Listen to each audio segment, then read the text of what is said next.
Gente, abre a sua Bíblia em João, capítulo 1. Evangelho de João, capítulo 1, versículo 43.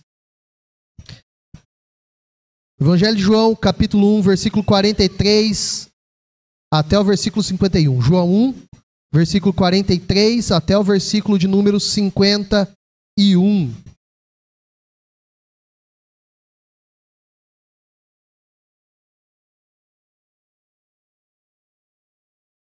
Ari, por favor.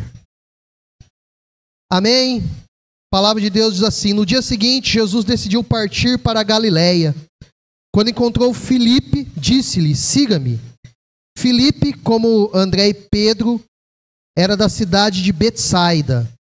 Filipe encontrou Natanael e lhe disse: achamos aquele sobre quem Moisés escreveu na lei, e a respeito de quem os profetas também escreveram, Jesus de Nazaré, filho de José. Perguntou Natanael: Nazaré? Pode vir alguma coisa boa de lá? Disse Filipe: venha e veja. Ao ver Natanael aproximando, Jesus disse: aí está um verdadeiro israelita em quem não há falsidade. Perguntou Natanael: de onde me conheces? Jesus respondeu: eu o vi quando você ainda estava debaixo da figueira, antes de Filipe o chamar. Então Natanael declarou: mestre, tu és o Filho de Deus, tu és o Rei de Israel. E Jesus disse: você crê porque eu disse que o vi debaixo da figueira? Você verá coisas maiores do que essa. E então acrescentou: digo a verdade, vocês verão o céu aberto e os anjos de Deus subindo e descendo sobre o Filho do Homem. Feche os teus olhos, nós oraremos mais uma vez. Deus, como é bom ler a tua palavra. E a tua palavra é renovar o nosso coração, a nossa esperança, a nossa fé, o nosso amor. E o simples fato de a lermos já mexe com o nosso coração e com o nosso interior. Obrigado por isso. O Senhor é bom e a tua misericórdia dura para sempre. E que a tua misericórdia esteja sobre nós hoje, bem como a sua graça, agindo e trabalhando no nosso interior, mente e coração. Em nome de Jesus. Amém e amém. Eu coloquei um tema nessa mensagem e o tema é: Jesus cura a nossa incredulidade. Jesus, o Deus encarnado, cura a nossa incredulidade. E sim, é a primeira pessoa do plural, juntando eu com você, nós, todos nós que estamos aqui, num nível ou outro, temos um certo grau de incredulidade. Porém, esse nós não está somente pensando aqui, nesse grupo, mas também pensando no meio em que nós vivemos.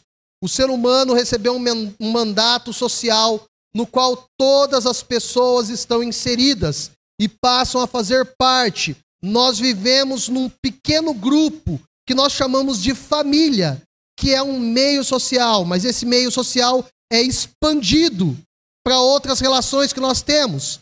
Trabalhos, estudos, relações de parentes próximos, parentes mais distantes. Sobre tudo isso eu estou pensando que Jesus cura as nossas incredulidades. E quando eu estou pensando nisso, eu estou pensando que várias pessoas que estão aqui dentro da igreja, se não a maioria de nós, boa parte dela, nós vivemos como ateus praticantes. Deixa eu explicar um pouquinho melhor isso para você.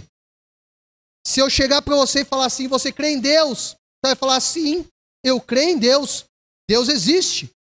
Deus é real. Eu acredito nisso. Porém, quando a situação fica difícil, você acredita em todo mundo menos em Deus. Deixa eu ir um pouquinho além disso. Há algumas pessoas que agem de maneira supersticiosa. Sabe o que é uma superstição? É aquilo que você faz uma vez e porque fez uma vez e deu certo, você pensa que vai dar certo todas as vezes. Então é mais ou menos assim: eu vesti uma camiseta preta, o meu time ganhou, Então toda vez que o meu time jogar, eu vou vestir uma camiseta preta. Isso é uma superstição.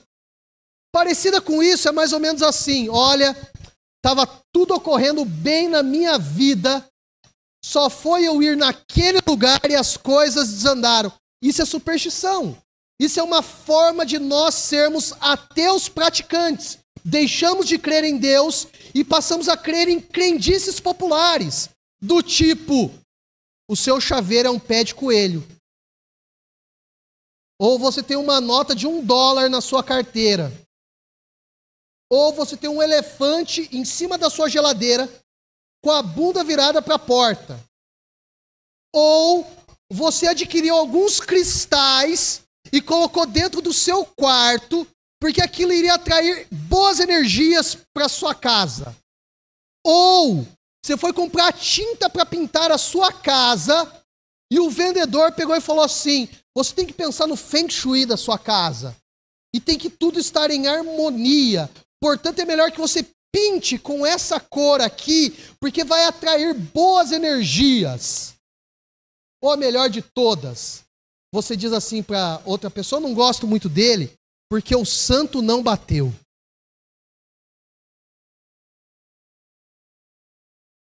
Isso está mais no nosso meio do que nós imaginamos. Isso está mais batendo a nossa porta do que nós pensamos por aí. Sem falar, hoje as redes sociais entregam tudo, né? A pessoa vem na igreja no domingo, na segunda-feira compartilha no story do Instagram dela o horóscopo do dia. Ateus praticantes. Eu tenho visto vários por aí. Tem um termo um pouquinho mais teológico, ou melhor, um pouquinho mais filosófico, para determinar esse tipo de pessoas. Elas são deístas cristãs. O que é um deísmo? Eu vou começar pelo teísmo e eu vou ter que chegar até o niilismo, porque vai ter uma citação de niilismo, tá? Então fica comigo, por favor. Teísmo vem da palavra grega theos, Deus. Com T de tatu, teísmo, é a fé que nós temos no nosso Senhor Jesus Cristo. Aquilo que é sintetizado no credo apostólico, que eu não vou falar aqui porque eu não sei de cor, mas depois você pode pesquisar lá na sua casa, tudo mais. Crê em Deus Pai, Todo-Poderoso, Criador dos céus e da terra, e por aí vai até o fim dele, tá? Aquilo é teísta. O deísmo com D de dado, o deísta, ele acredita que Deus existe. Mas esse Deus que existe não se relaciona com ele. E é aí que as pessoas começam a acreditar em outras coisas somadas ao cristianismo. Então ele crê em Jesus, ele crê no Espírito Santo, mas no seu dia a dia acrescenta outras coisas. Deus existe, mas ele deu corda no relógio e saiu de férias e agora está lá em Miami surfando. Mais ou menos isso que o deísmo acredita. O deísmo vai gerar uma outra categoria que é chamada de naturalismo. O naturalismo, a pessoa diz exatamente o seguinte: eu acredito somente no que os meus olhos podem ver. E é a partir do naturalismo que vão surgir vários ateus por aí. O naturalismo vai ter alguns filhos. Eu vou citar 2 deles. O primeiro é materialismo. O materialismo nos afeta que nós só somos aquilo que nós temos. E daí a gente só acredita naquilo que as nossas mãos podem tocar. E aí tem um problema extremamente sério com o cristianismo.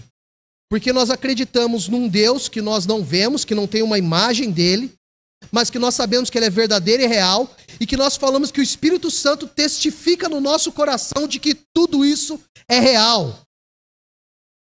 Só que no nosso dia a dia nós dizemos, eu só acredito no que os meus olhos podem ver. O naturalismo tem outro filho além do materialismo, que é chamado de niilismo. O niilismo não acredita em nada. Você fala para ele que a cor é azul, ele diz, tem certeza? Você diz que isso daqui é um banco, ele vai falar, não, isso não é um banco.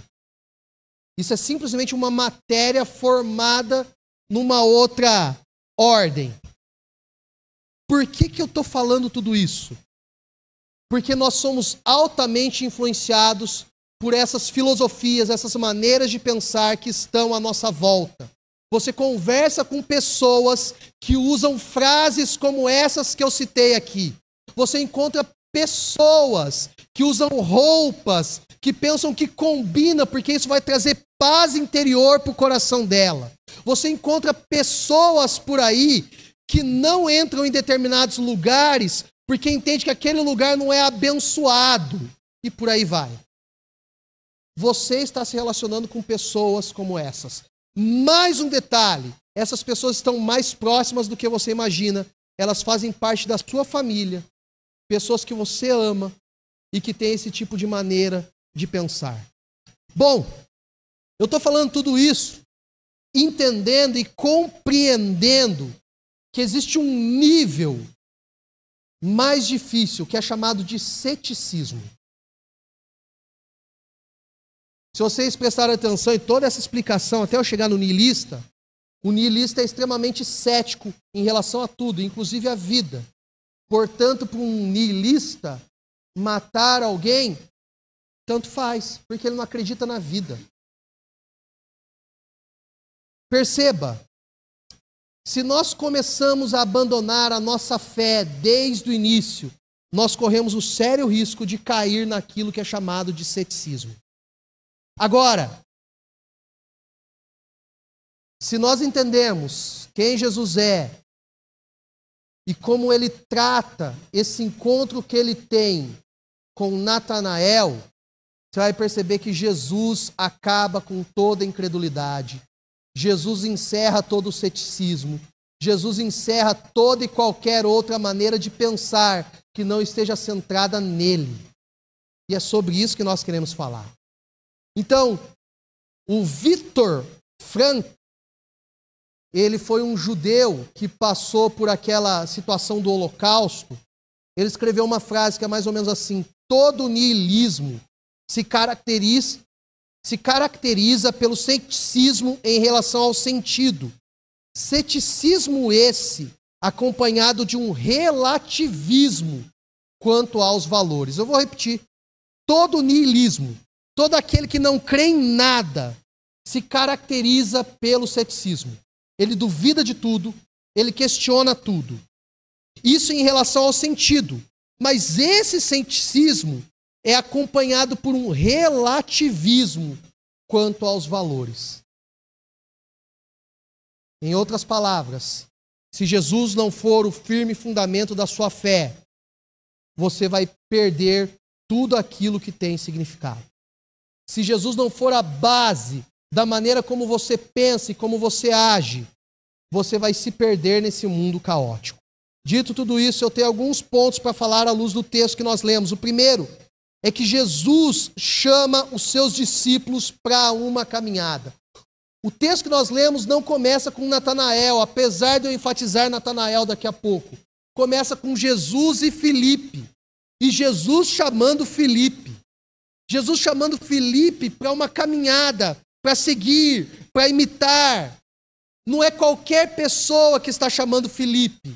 Naquela época, naquele período, eram os discípulos que escolhiam os seus rabinos. O que Jesus está fazendo é contracultural.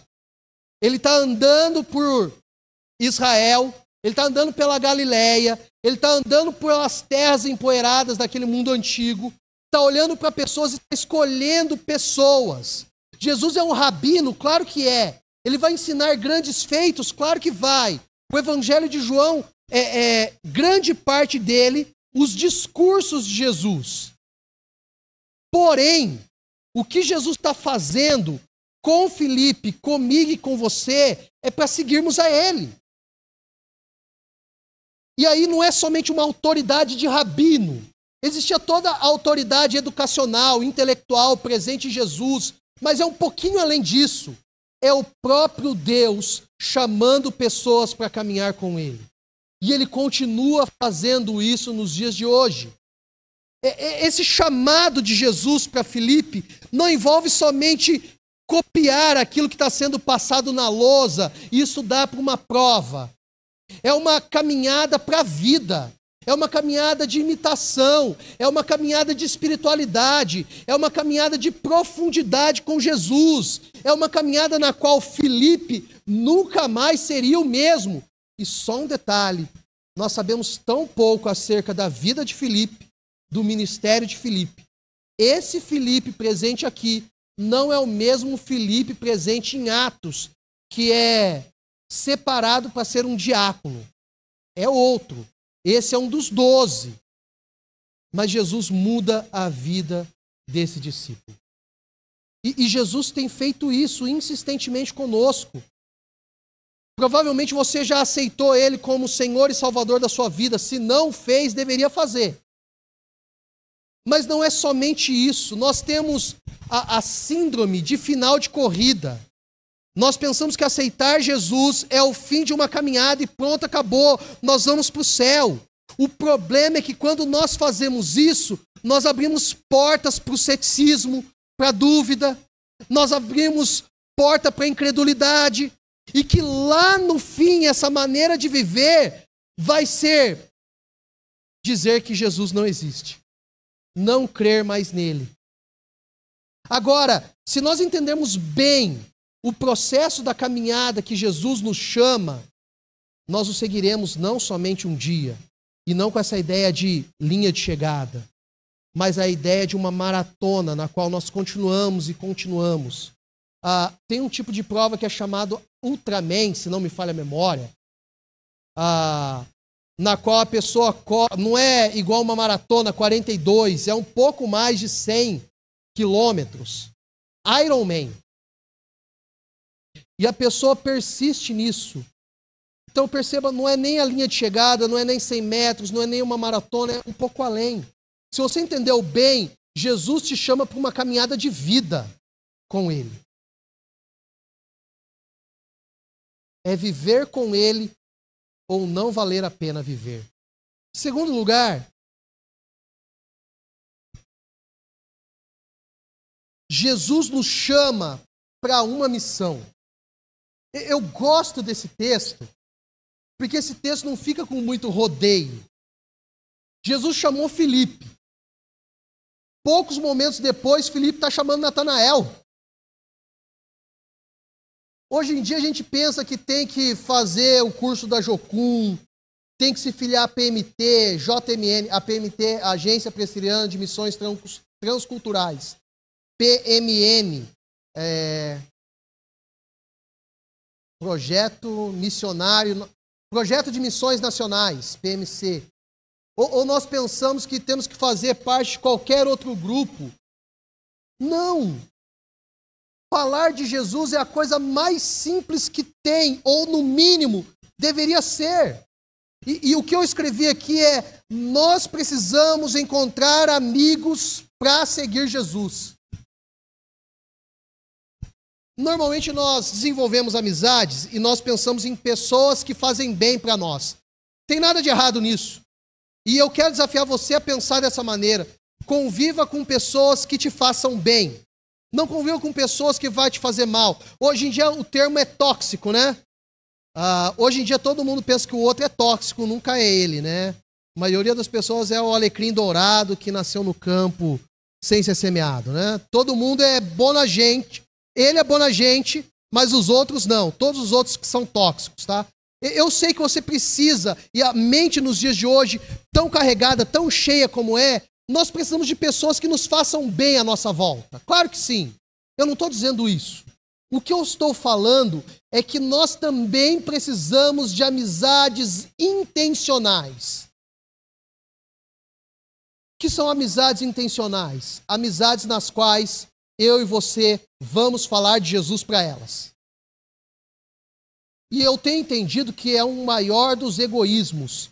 Nós sermos amigos das pessoas, termos o maior tesouro na nossa vida e escondermos o maior tesouro da nossa vida das pessoas que são as nossas amigas. Eu acho isso egoísmo. Eu acho isso mal, péssimo. E sem contar que parece que... lembra que nós começamos com incredulidade, né? Todas as vezes que nós não falamos em quem nós cremos para os nossos amigos, nós somos ateus praticantes. Porque nós cremos na igreja, mas não cremos do lado de fora, ateus praticantes. Portanto, amizades intencionais, nas quais nós vamos falar de Jesus. Filipe encontrou Natanael e a primeira coisa que ele fala é assim, olha, sabe o Messias que nós estávamos esperando? Encontramos. É Jesus. Perceba, ele tem um ponto de contato com Natanael. Natanael era judeu, conhecia as histórias. Ele cita especificamente Moisés. A profecia de Moisés é um profeta semelhante a mim, maior do que eu, vai vir. É sobre isso que Moisés fala. Filipe entende que essa profecia era acerca de Jesus e fala exatamente disso. Então ele tem um ponto de contato, a espiritualidade de Natanael. Abre parênteses. Todas as pessoas à nossa volta estão abertas para a espiritualidade. O ponto é se a espiritualidade que as pessoas estão vivendo é a espiritualidade verdadeira ou não. Por exemplo, quando você vai na casa de alguém e ela tem um apanhador de sonhos no quarto dela, ela está aberta para a espiritualidade. Ela só não sabe qual é a espiritualidade verdadeira. Você entra no carro da pessoa e tem lá um apanhador de sonhos. Ela está aberta para a espiritualidade, ela só não sabe qual é. Qual é a genuína? A maioria das pessoas à nossa volta, elas estão abertas para conversas acerca de espiritualidade. Elas podem não estar abertas para falar acerca de Jesus. E nós vamos ver um pouquinho mais para frente que Natanael não estava ainda aberto para falar sobre Jesus. Mas ele estava aberto para a espiritualidade. Estava aberto. E você vai encontrar com pessoas assim. Você vai encontrar com o espírita, você vai encontrar o kardecista, o umbandista, você vai encontrar até os que adoram coisa ruim. Você vai encontrar. E que o Espírito Santo, no momento propício, coloque palavras certas para você. Então, ele tem esse ponto de contato, essa espiritualidade, ele conversa. Agora, ele não só fica no ponto de contato, ele reafirma o que a Bíblia diz. Ele fala exatamente o que a Bíblia diz. E daí, não somente isso, ele tem uma percepção clara de quem Jesus é, o Messias. Ele não fica com rodeios acerca disso. Eu e você, de vez em quando, que fica assim, quem é Jesus? Daí a gente, Jesus é um cara legal. E o mundo à nossa volta está pronto para ouvir que Jesus é um cara legal. Só que o Jesus que as pessoas lá fora estão falando é o hippie na beira da praia, cabelo comprido, barbudo, tatuagem no braço, falando gíria. Eu ia falar um ponto a mais, tá? Mas vocês já entenderam o que eu quis dizer, né? O Jesus que o mundo lá fora quer é o Jesus paz e amor. O Jesus que Filipe fala para Natanael é o Messias, é o Filho do Deus vivo, é aquele que viria para trazer redenção. Alguns versículos anteriores, João Batista, que era o rabino de Filipe, antes de Filipe começar a seguir Jesus, ele aponta para Jesus e diz assim, eis o Cordeiro de Deus que tira o pecado do mundo. Então, acerca de quem Filipe está falando? Desse Cordeiro. Acerca de quem Filipe está falando? Do Messias. Agora, quando Natanael levanta o questionamento, a resposta vem de imediato de Filipe. E é sem rodeios. Vem ver. Vem ver. E aqui tem um ponto importante, eu estou falando muito sobre isso, porque você vai ter contato com as pessoas. Mas a maioria das pessoas tem vergonha da igreja que faz parte. Isso é verdade. Foi feita uma pesquisa com pastores nos Estados Unidos, e a pergunta foi a seguinte: você seria membro da igreja que você pastoreia? Cerca de 65% deles disse que não. Se pastores que pastoreiam a sua igreja diriam que não, quantos de nós, na verdade, temos vergonha da nossa igreja? Talvez a experiência que você teve foi a seguinte: eu vou levar uma pessoa lá na igreja, e no dia que eu levei a pessoa na igreja, o culto foi terrível. O louvor errou tudo. A pregação foi sem início, sem meio, sem fim. E daí o seu sentimento foi o seguinte: por que eu vou levar alguém lá de novo? Para eu passar vergonha?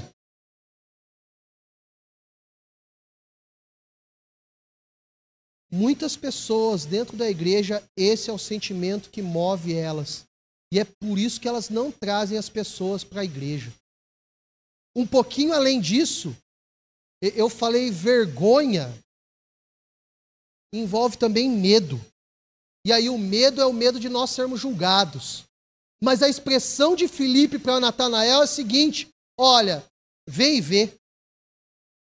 A expressão não foi o seguinte: fica aí com o seu pensamento então, ou procura outra. Ele falou, vem e vê. Vem e vê. Se nós cremos num Jesus que de fato é quem nós temos crido, você pode descansar o coração e pode convidar as pessoas e falar para elas assim, vem e vê. Porque quem vai fazer a obra em última instância é Jesus e não nós. E eu posso falar aqui várias e várias coisas, e que inclusive você vai discordar, mas a pessoa vai sair daqui amando Jesus. Por causa de nós? Por causa do nosso louvor? Por causa do nosso ministério infantil? Não, porque Jesus está aqui, e quem garante isso é Ele mesmo e não nós.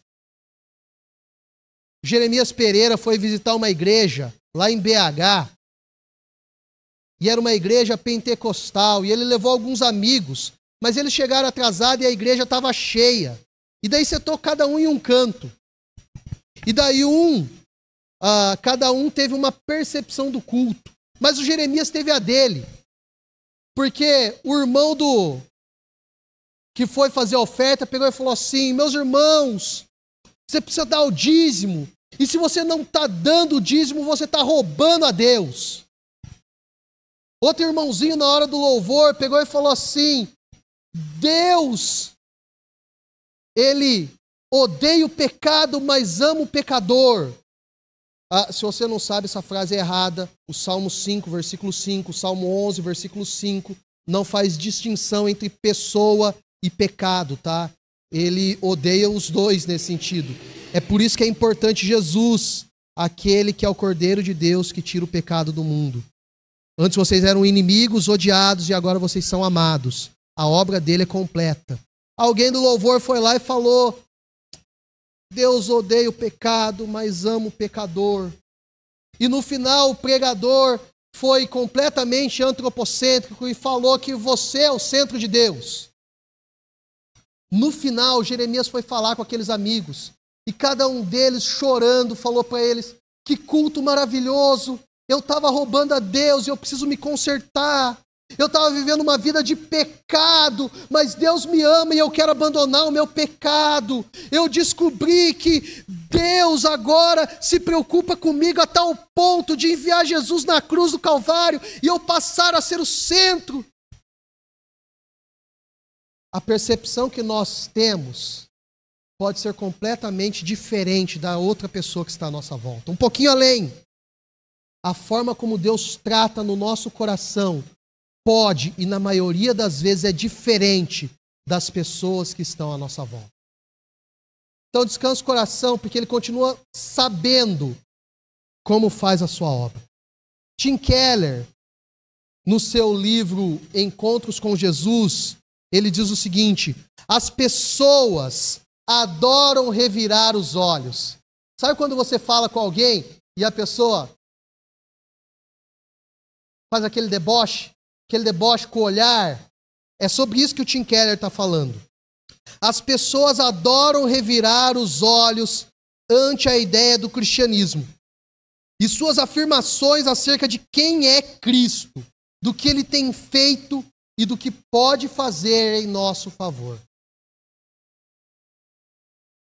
Se você entendeu bem, é exatamente isso que Natanael faz acerca de Jesus. A frase de Natanael, pode vir coisa boa de Nazaré? Na verdade, a resposta de Natanael tem um cunho bíblico-teológico por detrás que a gente não presta muito atenção. A profecia acerca de quem é o Messias e de onde ele viria é muito específica.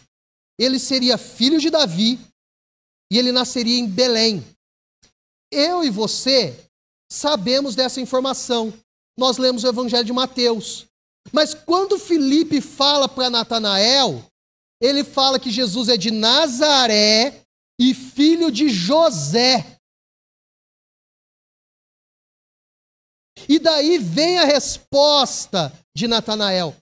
Oxe, tem algo estranho. Pode vir coisa boa de Nazaré? Flávio Joséfo é um dos historiadores da igreja. Ele faz uma lista das cidades da Galileia. E ele nem cita Nazaré, de tão pequena que ela é. Nazaré não aparece em nenhum versículo no Antigo Testamento. E no Novo Testamento, só aparece com essas pequenas citações acerca da origem de Jesus, da cidade onde ele estava morando naquele momento.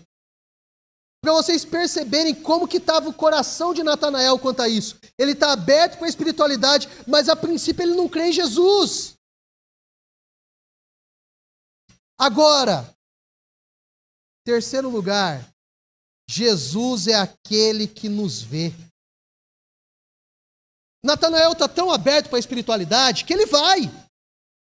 Ele responde o vem e vê de Filipe. Ele vai. E quando ele vai, antes dele falar qualquer coisa, antes de Filipe apresentar ele, Jesus fala, aí está um verdadeiro israelita, em quem não há dolo, em quem não há falsidade. Jesus fala primeiro. E daí Natanael fica surpreso, como que você sabe quem eu sou? E daí ele fala, eu o vi quando você ainda estava debaixo da figueira, antes de Filipe o chamar. A Bíblia não é enfática sobre o que Natanael estava fazendo lá, qual era o pensamento, quais eram as situações e circunstâncias. Eu gosto de The Chosen, e The Chosen faz um acréscimo nessa cena. Essa cena não está em concordância com o que a Bíblia diz. Porém, o que é mais importante aqui é que existe um Jesus que nos vê, que nos conhece, que sabe quem nós somos, que conhece aquilo que nós fazemos. Tem um versículo bíblico que é mais ou menos assim: o que você faz quando ninguém te vê fazendo, ou o que você queria fazer se ninguém pudesse te ver. É brincadeira, não é um versículo bíblico, é uma música. Só que nós pensamos que as situações da nossa vida que ninguém vê, mas esse texto está aqui para mostrar que Jesus vê. Jesus vê tudo aquilo que nós escondemos das pessoas. Jesus vê tudo aquilo que está no nosso pensamento e no nosso coração e que nós nunca verbalizamos ou que nós nem transformamos em palavras, mas Jesus vê. Jesus conhece. Um pouquinho além disso, Jesus conhece a nossa espiritualidade. Ele conhece a nossa vida com Ele. Ele sabe o tanto que a gente ora, o que não ora, o tanto que a gente lê, o que não lê. Às vezes que a gente fala que vai orar e não orou. Às vezes que as pessoas perguntam, você orou por mim? E você responde assim, orei. Quando ele fala, um israelita no qual não há dolo. E quando ele fala, eu o vi, está falando desse Jesus. Agora, a conclusão acerca desse Jesus, que conhece o nosso interior, conhece o nosso coração, conhece a nossa vida, nos vê quando ninguém mais nos vê, a única conclusão é que esse Jesus é Deus. Ele não é uma pessoa iluminada, ele não é a mãe de Ná, ele não é alguém que jogou os búzios. Eu fiz o sinal de carta, tá? Que eu ia falar, jogou as cartas e saiu búzios. Ele não é um jogador de búzios, dados, tarô, e que vai adivinhar o futuro. Ele sabe. E ele sabe por duas razões. Ele é onisciente, mas ele também é onipresente. Ele está aqui conosco. E só um detalhe, nós pensamos que ele sempre está conosco quando está tudo bem. Ele também está conosco quando tudo está mal. Mas nós pensamos que ele só está conosco quando nós só vivemos a nossa vida sagrada, santa, reta, sem pecado. Não, onipresença é que ele está conosco quando nós pecamos também. Isso não significa que ele é conivente, tem o termo para isso, conivente, cúmplice do seu pecado. Isso também não significa que ele está aprovando o seu pecado. Significa que ele vê. Significa que ele está. Significa que ele sabe. E talvez você esteja vivendo a sua vida até hoje, pensando que Deus não está nem aí para você. E eu quero te dizer que ele está com você e que ele te vê. Que ele está em situações que você nem imagina e que ele vê situações que você nem pensa que ele vê. Dor, choro, lamento, mas também alegria, prazeres, contentamento. E mais um detalhe, não há nada que você faça que possa escandalizar Deus. Você não vai surpreender Deus em momento algum, seja com o seu pecado ou seja com a sua vida com Deus. Nada vai abalar Deus. Da mesma forma que você não pode fazer nada para Ele te amar mais, Ele te ama. O amor de Deus não é comprado, barganhado, não é troca equivalente. Esse Deus nos vê. Esse Deus está conosco. Esse Deus é verdadeiro e real. Esse Deus é todo-poderoso. Esse Deus não há outro como no céu e na terra. Esse Deus. Agora, esse é o quarto ponto e é o ponto central, que é o tema da pregação. Jesus cura a incredulidade de Natanael. Natanael estava aberto para a espiritualidade, já falamos isso. Mas tem um ponto extremamente importante aqui. Natanael estava sendo preconceituoso em relação ao lugar onde Jesus nasceu. O que ele está fazendo é o seguinte: eu moro num lugar melhor, portanto pode vir algo bom de lá? Isso é preconceito. Isso é essa incredulidade presente ali. Agora, as palavras de Jesus mudam tudo isso. Quando Jesus fala para ele, eu te vi, mudou o coração daquele homem. Mudou o coração daquele homem. Somente Natanael e Jesus sabiam o que tinha acontecido ali. E daí a resposta de Natanael é a seguinte: mestre, Rabi, tu és o filho de Deus, tu és o rei de Israel. Ele usa duas expressões messiânicas: filho de Deus, rei de Israel. E perceba que, se a sua versão é NVI como a minha, rei de Israel está em letra maiúscula. No meio da frase, está apontando para Deus. E é isso que Natanael tem a compreensão naquele exato momento. Em outras palavras, Jesus quebra todo o preconceito, todo o racismo, toda a barreira étnica que podia existir no coração de Natanael.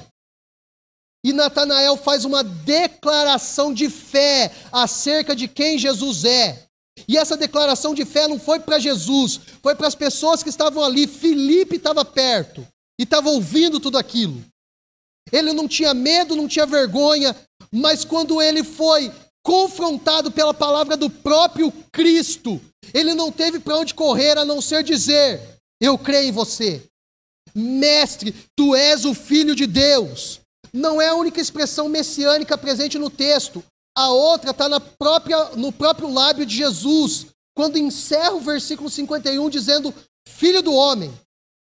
Filho do homem era uma expressão do Antigo Testamento que apontava para o Messias que deveria vir. Em outras palavras, nós precisamos ser confrontados por esse Jesus que nos vê, a tal ponto que os nossos lábios só possam proclamar quem Ele é, o que Ele tem feito e o quanto nós não podemos mais viver sem Ele. Quinto e último lugar, Jesus aponta para a sua missão de conectar as pessoas com Deus. Apesar de eu ter entendido todo esse processo de Natanael, o texto encerra com Jesus. E encerra com palavras de Jesus. A primeira palavra, ele vai dizer assim para Natanael: você creu porque eu vi você debaixo da figueira? Você vai ver muito mais. Só um detalhe, nós estamos na última perícope, antes de começar os milagres de Jesus. O capítulo 2 começa com um milagre de Jesus. Natanael creu em Jesus não por causa dos milagres, mas porque ele entendeu quem Jesus é.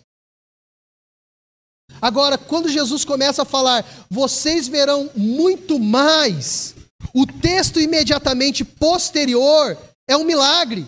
É o cumprimento daquilo que Jesus estava falando para Natanael que iria fazer. E começa a se cumprir. Então Jesus não é somente aquele que diz, ele é aquele que diz e que faz. Por isso que a palavra vem e vê tem todo sentido aqui. Por isso que Natanael vai seguir Jesus e vai testemunhar tudo isso. Agora, quando você lê os evangelhos, o evangelho de João é o que menos registrou milagres de Jesus.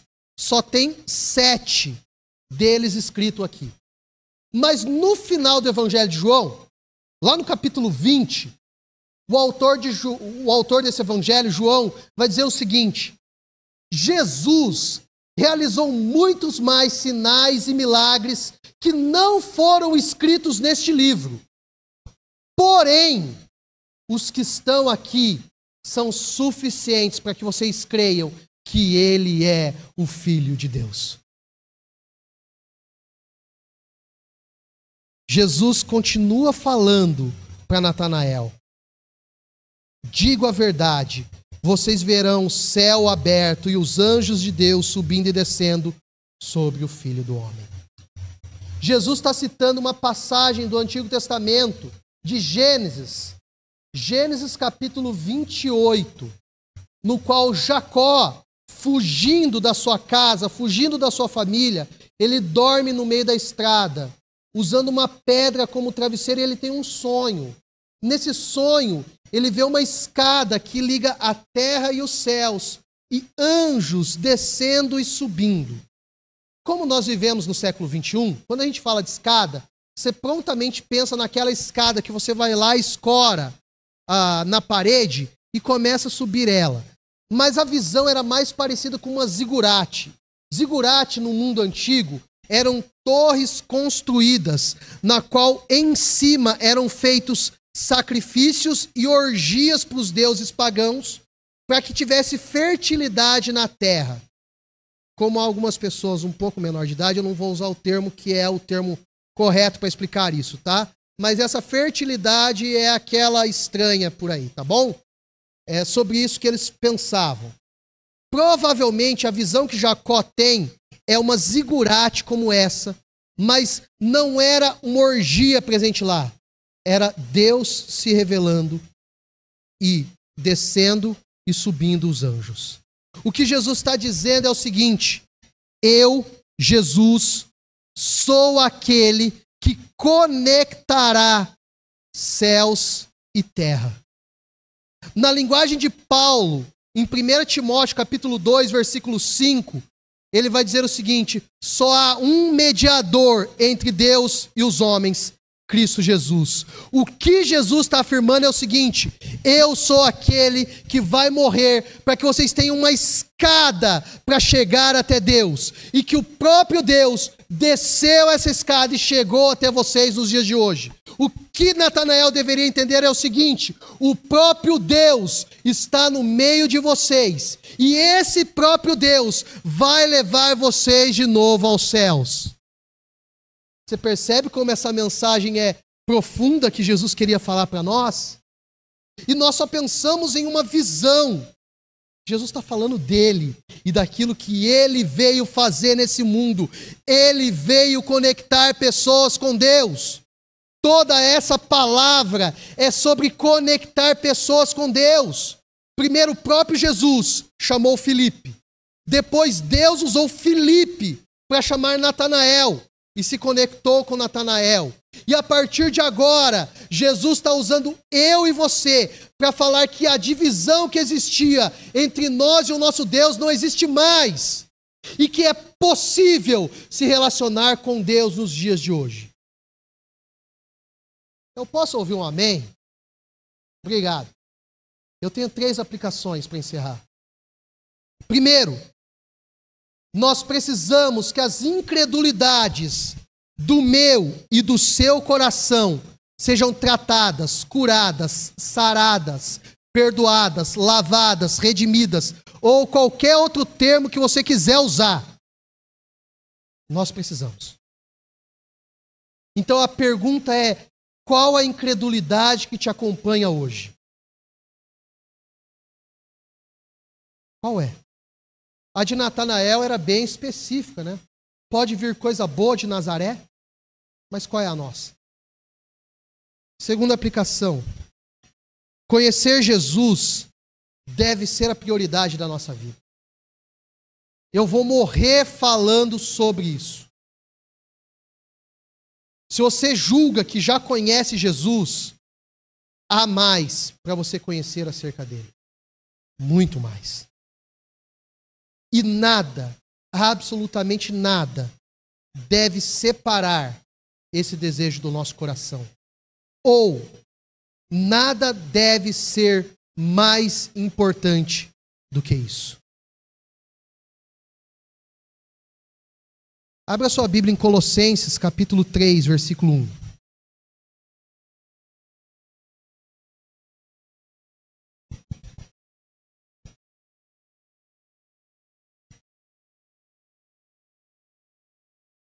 Diz assim: portanto, já que vocês ressuscitaram com Cristo, procurem as coisas que são do alto, onde Cristo está sentado à direita de Deus. O que Paulo está falando?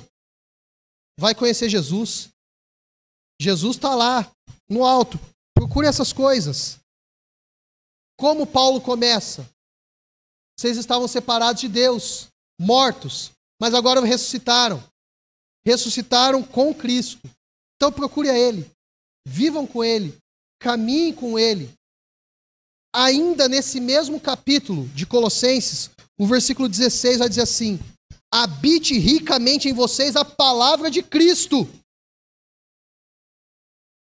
Você precisa conhecer para essa palavra rica de Cristo habitar em vocês. Terceira e última aplicação. Há uma necessidade urgente na vida da igreja.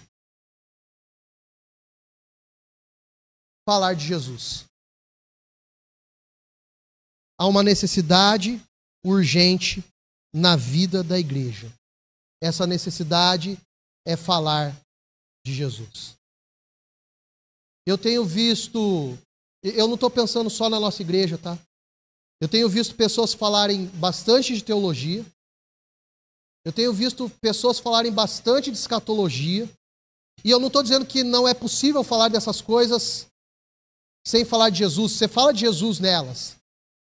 Mas me parece que em alguns arraiais, é mais importante a teologia, a escatologia do que outras coisas. Eu tenho visto muitas pessoas falarem sobre dons de línguas. E parece que falar de dom de línguas é mais importante do que falar de Jesus. Eu tenho visto muitas pessoas falarem como a igreja deve ser. E como a igreja deve ser mais importante do que falar de Jesus. Então há uma necessidade hoje de centralizarmos a fala da igreja acerca de Jesus. Precisamos trazer isso de volta para os dias de hoje. Se é Ele que nos cura da nossa incredulidade, se é Ele que nos salva, se é Ele que nos liberta, se é Ele que nós somos chamados para seguir, se é Ele que nós somos chamados para imitar, é sobre Ele que nós devemos falar. É sobre Ele. Eu tenho visto também pessoas falarem bastante sobre outras igrejas, outras denominações. E eu já fiz isso, muitas vezes. Mas há uma necessidade de falar mais de Jesus. Nós precisamos dele todos os dias da nossa vida. Amém? Há uma última canção que nós cantaremos. E essa canção fala de um rio que sai do trono de Deus. E essa canção tem 2 textos bases que falam acerca dele. Um deles está lá em Ezequiel, que fala de um rio que surge a partir do templo. E o outro texto está lá em Apocalipse, que fala de um rio que surge diretamente do trono. Mas em ambos, essa água que transforma é Jesus. E é dele que nós precisamos. Chamar o pessoal do louvor para vir à frente.